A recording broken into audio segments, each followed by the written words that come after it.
Hey everyone, and welcome back. Ready for another deep dive? Definitely. Awesome. Today we're heading to Morocco. Ooh, interesting. Yeah, I thought so too. Now, Morocco might not be the first place that comes to mind. When you think sustainability, right? Exactly, but get this. We've got giant solar plants in the Sahara, cities running on like over 50% renewable energy. Wow. I know, right? Even a super eco-friendly port. With no ceaselessly. Yeah.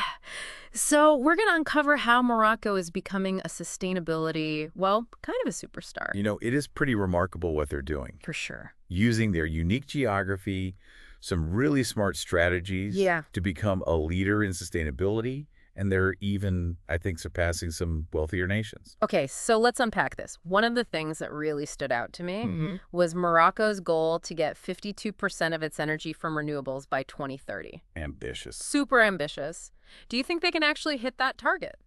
I think it's possible. It's not just, wishful thinking. Yeah. It's a few things, actually. Morocco has this incredible abundance of sun and wind, which they're really putting to good use. I see. And they've also created a really good environment for investment in these projects. Like, what kind of projects are we talking about specifically? Well, for instance, you've got the Noor Solar Complex, one of the largest in the world. Wow. And it's right on the edge of the Sahara Desert. Oh, wow. So they're actually using that intense desert sun to, like, power a big chunk of the country. Precisely. That's amazing. Is that, like, a unique situation? Or could other countries with deserts follow suit? It's definitely a model worth studying. The key here is that Morocco didn't just rely on having the natural resources. Right. They actually implemented policies to attract foreign investment, to bring in the experts. Oh, smart. And it created this kind of snowball effect. Uh-huh. So it's not just about having sunshine. It's about, like, having the foresight to build a strategy around it. Exactly. And the impact goes beyond clean energy. Oh, really? In what way? Think about the jobs created by these massive renewable energy projects. Yeah. The building, the maintenance. Exactly. It's an economic boost. So it's not a trade-off between, like, the environment and the economy? Not at all. They work hand in hand. They're working together. Yes. That's fantastic. But what about the people living in Morocco's cities? How's all this impacting their daily lives? So Morocco's modernization efforts, especially in cities like Rabat, Casablanca, Marrakech, they actually go hand in hand with these sustainability goals. I see. It's not just about building skyscrapers. It's about building smart, green cities. Okay, break that down for me. What exactly does a smart green city look like? Well, imagine a city where traffic flows smoothly Okay. because of things like sensors and intelligent systems, where buildings are designed to be super energy efficient, I see. and where residents can rely on clean and efficient public transportation. So are there any examples of that in Morocco? Yeah.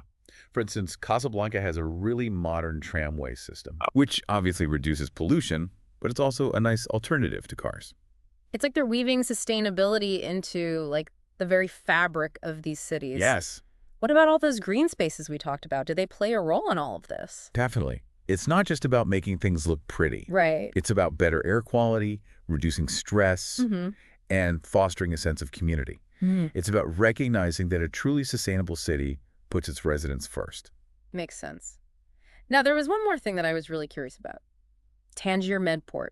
Why is a port so important in this conversation? That's a good question. Ports are often overlooked, but they're these crucial hubs for global trade. Yeah. And unfortunately, a lot of times, they're sources of pollution. Right. But Tangier Med is different. They've adopted all kinds of green technologies. Like what? Well, things like energy-efficient cranes, systems that capture and treat wastewater. They're really setting a new standard. So they're not shying away from tackling even the less glamorous, but equally important aspects of going green. Exactly. Impressive. But it seems like their ambitions go way beyond just energy and cities, right? You're right. I'm curious to learn more about how they're approaching environmental conservation. Well, their approach is holistic, for sure. Morocco has these diverse landscapes from the Sahara to the coastal plains, mountain ranges, Yeah, it's a beautiful country. and they face all sorts of environmental challenges, which is where the Green Morocco Plan comes in. Okay, I've heard that mentioned, but I'm not quite clear on what it actually is. What's the big idea? Well, the Green Morocco Plan is all about recognizing that modernization and sustainable development have to go hand in hand. Okay. It's focused on things like modernizing agriculture, Mm-hmm. but doing it in a way that doesn't harm the environment. So, like, finding that balance. Exactly. Promoting water conservation helping farmers adapt to a changing climate. Mhm. It's about sustainable land management practices. So they're trying to balance progress with preserving like their natural heritage. Yeah. Is that a tough balancing act to pull off? It definitely takes careful planning and execution, but the potential payoff is huge. In what way? Well, a thriving agricultural sector can contribute to food security, Of course. economic growth, even social stability. Especially in, like, the rural areas. Exactly. That makes sense. But preserving natural heritage often means, like, setting aside land for conservation, right? Right. How does Morocco approach that? Well, they've been creating national parks, protected areas, Mm-hmm. recognizing that a healthy environment is key for everyone. Right. These areas not only protect biodiversity, but they also provide opportunities for ecotourism.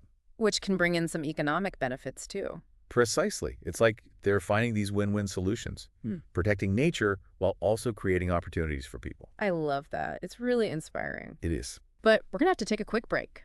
We'll be back in a moment to continue our deep dive into Morocco's amazing sustainability journey. Stay tuned. Welcome back, everyone. We're picking up our deep dive into Morocco's sustainability journey, and I'm really excited to learn more about their approach to conservation and education.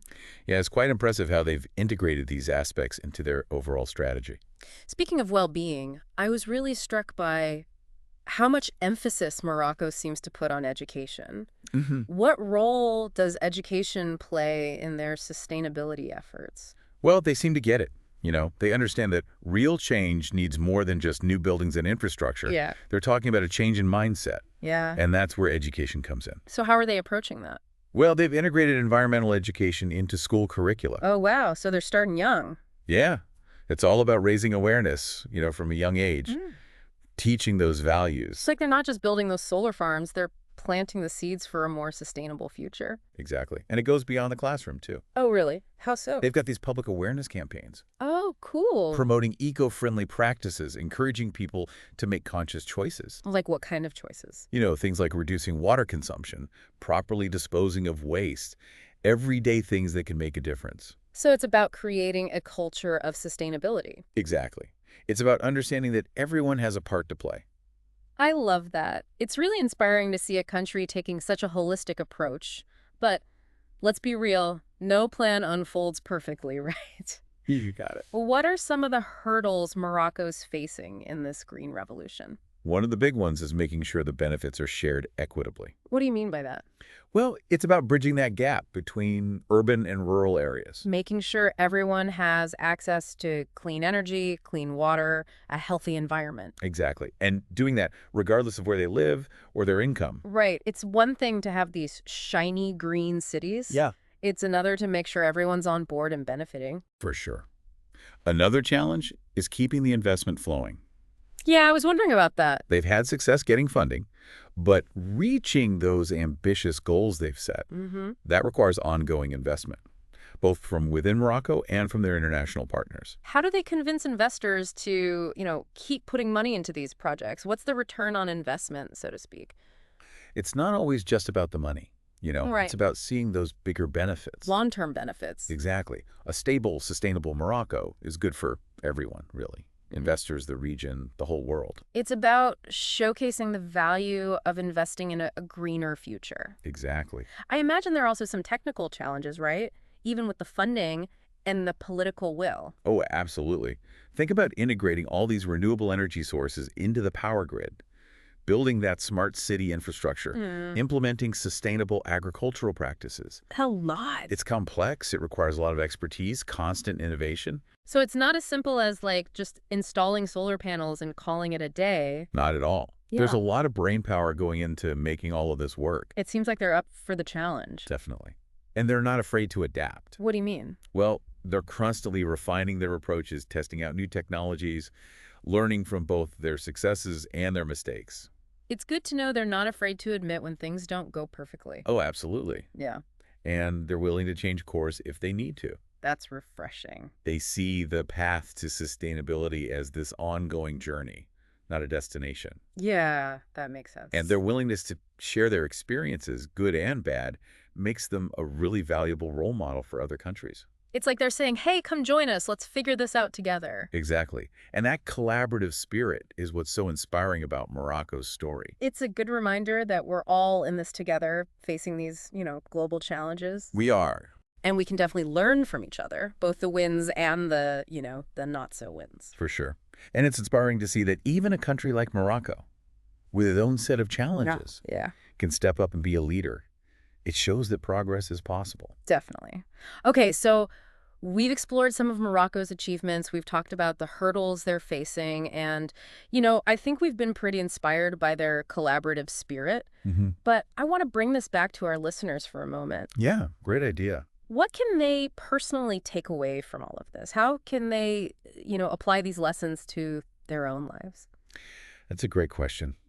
I think one of the biggest takeaways is that sustainability isn't this, far-off dream. Right. Morocco's showing us that it's achievable. We can all make a difference. So it's not about feeling overwhelmed, but rather empowered to take action. Exactly. Whether it's being more mindful in our everyday lives or, speaking up for change in our communities, Yeah. supporting businesses that are doing good things, even just talking about these issues. We all have a role. It's about realizing that even small actions can add up. Absolutely. And don't forget the importance of collaboration. Morocco's success shows what we can achieve when we work together. So it's about finding others who share that passion for sustainability. Yeah. And working together, making our voices louder. Exactly. And let's not forget to stay optimistic, right?